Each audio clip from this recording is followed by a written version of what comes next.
Chapter 4. There was a reason Draco didn't tell his mother and father about his sudden relocation. Not that it mattered now. Mother had sent an owl in the middle of the night, pecking incessantly until Draco rolled out of bed. His hair was disheveled, sticking in all directions, and as his feet met the chilly floor, the first thought he had was the same as all the others over the last 2 weeks. She's alive, and also 3 doors down from me. There was an overwhelming urge to check on her, just to reassure himself that her chest was still rising and falling with each shallow breath. But a look at the Muggle alarm clock revealed it was 3 a.m. He ruled thought out, stomping on it for good measure. It was enough that she already thought him a little odd for walking her a few steps, and silently, he couldn't deny it was due to his desire to be closer to her in any fashion, and if she were to see him peering through a window, the fallout would be horrible. Honestly, it was a long-winded train of thought that was useless, and Draco heaved a sigh as he pushed away from the bed. Flicking the latch open, it gave way and fell to the wood floor with a clatter. Draco shook his head. Lindy unfurled her feathers and stretched one leg over the windowsill, blinking. She held out the missive strapped to her leg. Draco skimmed it, not particularly interested in reading his mother's rant that he was sure to hear in person soon enough. Her elegant script revealed he was due home immediately for what she'd fashioned as a family emergency, or she'd send someone to bring him home. It was in a bluff he wanted to call, and refusing would only make sure of a scene. Regardless of how tarnished the Malfoy name was, it wasn't worth risking either of his parents digging until they discovered that he was in Scotland on paper, and not in reality. Fuck. He dragged a hand tiredly down his face and ripped the letter into pieces, discarding it in the bin. Lindy perched on his shelf and cocked her head to the side. What? Did Mother tell you to wait for a reply? If so, you'll be waiting for a while, Draco hissed. He dressed quickly, ripping a jumper his mother will disapprove of over his head, and snatched a portkey he'd stashed in the bedside table.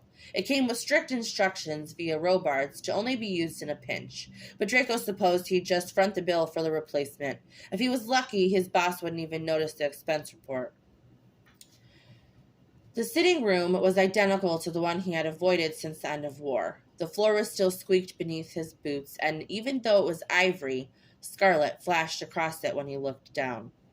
Father, Mother, he greeted. Both of them were seated in the study. His mother's shoulders were tense, her legs crossed demurely at the ankle, and her hands clasped in her lap. To what do I owe this ridiculous waste of my time? There was a time, not long past, when he would have never spoken to either of them like that. Narcissa shifted her weight evenly, her eyes narrowing, but it was Lucius who had the visible reaction. Eyes darkening, he stood from behind the desk and crossed the room slowly. Why is it, Lucius paused, closing his hands together behind his back as he paced a slow circle, that I heard you were out of the country from an intern? Draco chuckled and shook his head. I'd hazard a guess that she was the only one who didn't know to break the other way when she saw you. My travels are my own business. There was a low, disapproving sound under his father's breath. You've allowed this family to fall into disgrace, Draco cut him off, glaring as he faced Lucius. All I've done is work to repair the damage you willfully caused, not once, but twice. Narcissa gave a short little gasp as she shot to her feet. Draco, we know what you've done for our family, but to work as an Auror? Don't you feel that's beneath you? Her fingers wrapped around his forearms, and she steered his gaze onto herself instead of Lucius. It's been 4 years of this, and it's time to focus on family. Dread coiled in his stomach.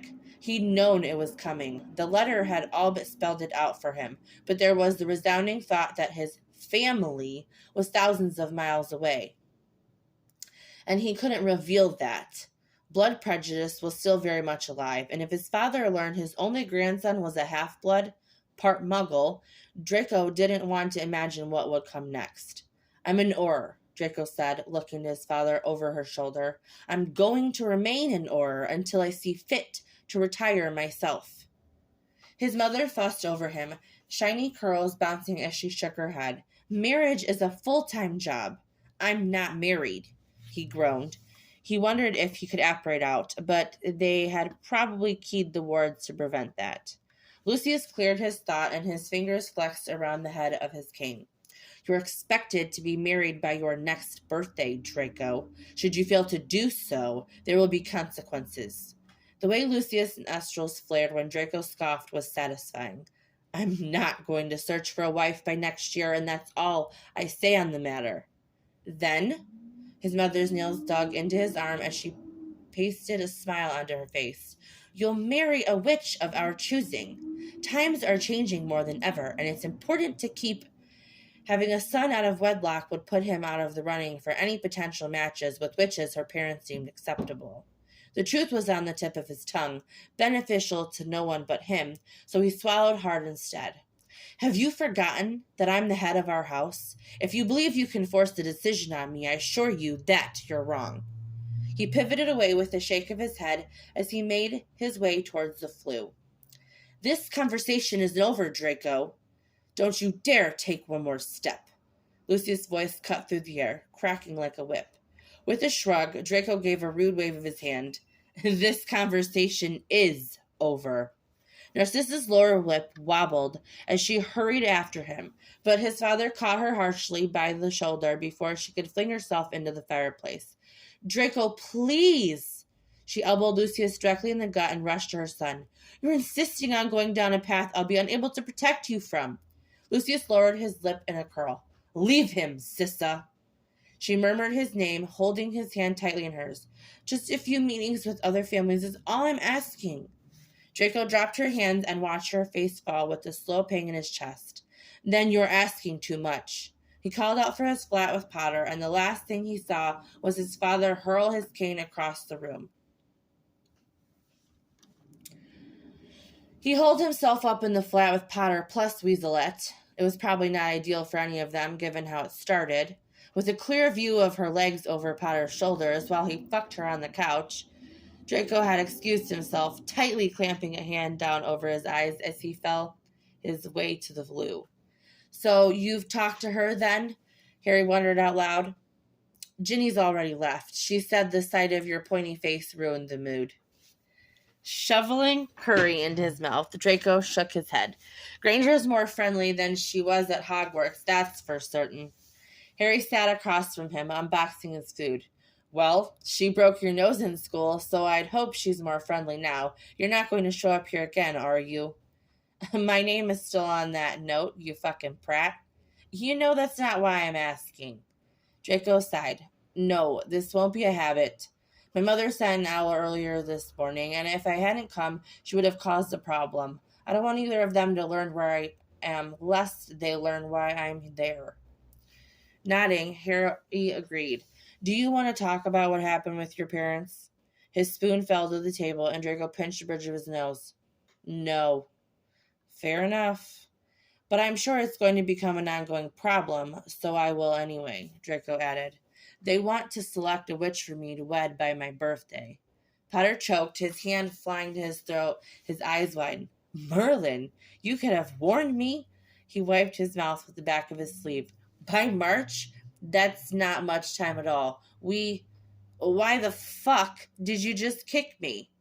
Chewing slowly, Draco glared at him. My birthday is in June. You're angry I forgot your birthday? His voice rose. All I'm saying is that I remember yours, Draco muttered. Never mind, that doesn't matter. Do you know if Robards had my location redacted from public record? He shrugged. I assume, but I'll check when I'm back at work and owl you the details. Yeah. Draco pushed his food around the bowl, unsure of what he wanted to say, and even less sure how to word it. I saw Scorpius again before I saw Granger. He recognized me. That's good, yeah? Yeah, Granger works in a bookstore. A smile curved his lips as the thought of Granger being perfectly in her element. Some things never change, Harry laughed. Draco swallowed the lump in his throat, tapping his foot. She came to talk to me, actually. Last night, the house I bought is a wreck, and I'm missing magic right about now, but she offered to help clean it up. Potter's excitement didn't come anywhere near matching his own, but a grin spread across his face. That's even better than we could have hoped for. And then I had to cancel on her because my parents want me to marry off to the first willing pureblood witch they see. Face falling, Harry muttered. I can see how that would be an issue. It will work itself out. Draco pushed his bowl away. I need to ask you for a favor. Can you keep an ear to the ground for me? Lucius is going to do something. Of course. Any idea what I should watch out for? Everything, Draco offered unhelpfully. And can you dig into Hermione's?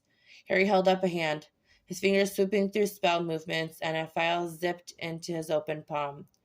Robarts has me investigating already since I'm down a partner. I think he's hoping you'll be back soon. Right, because the world wasn't going to stop moving just because Draco's had. I'll be gone for as long as it takes, but I worry Granger's memory loss doesn't begin and end with Bellatrix. The color drained from Harry's face. Do you think she's in danger? The hair on the back of Draco's neck stood on end. I can't be certain, but if she were, my presence around her would make anyone suspicious.